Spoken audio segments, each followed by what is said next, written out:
आज सुनेंगे हम बिल्ला, बटेर पक्षी और खरगोश की कहानी।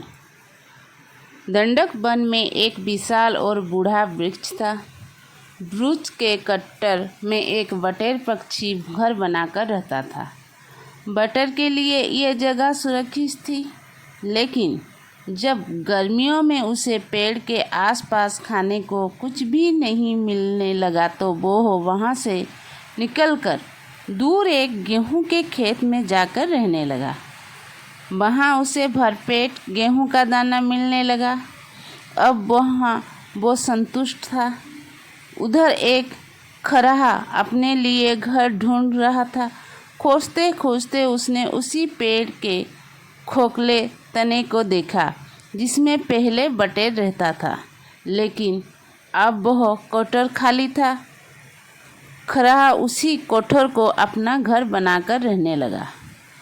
कुछ महीने बीत गए। गर्मी के बाद वर्षा आई और फिर हाड़ कंपा देने वाली ठंडी हवा में बटेर पक्षी गेहूं के खुले खेत में कांपने लगा। उसे अपना पुराना घर याद आया, जो बड़ा ही आरामदायक था। उसने ठंडी का मौसम वही बिताने का निश्चय किया।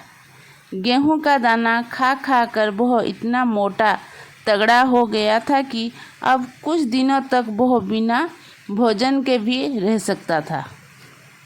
बटेर पक्षी तेजी से भागकर उसी वृक्ष का कठोर में पहुंचा। वहां खरहा को निवास करते देख बोला, तुम कौन हो और मेरे घर में क्या कर रहे हो? जल्दी मेरा घर खाली करो। खरहा क्रोधित होकर बोला, तुम ये कैसे कह सकते हो कि ये तुम्हारी ही घर है?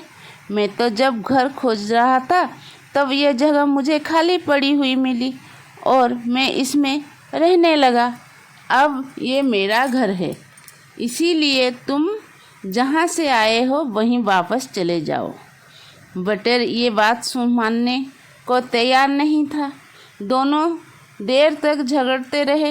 अंत खरहा ने कहा, ठीक है, पास ही नदी के किनारे एक समझदार और बूढ़ी बिल्ली रहती है। हम दोनों वहाँ चलते हैं, वही हमारा फैसला करेगी। बटेर बोला, बिल्ली पर हम कैसे भरोसा कर सकते हैं?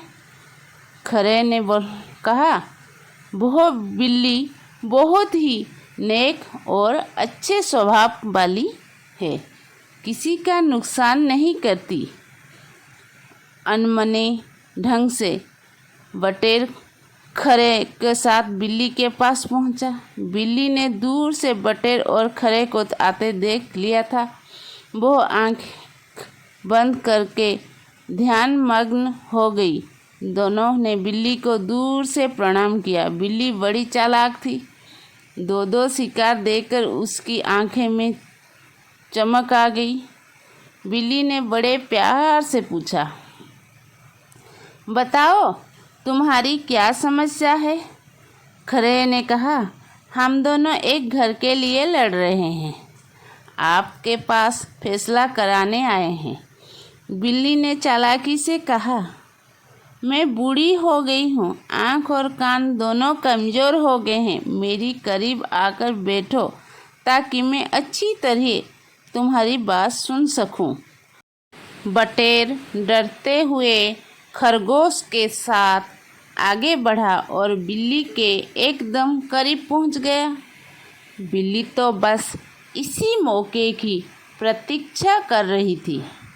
झट से उसने बटेर और खरगोश को पकड़ा और पलक झपकते ही दोनों को मारकर खा गई।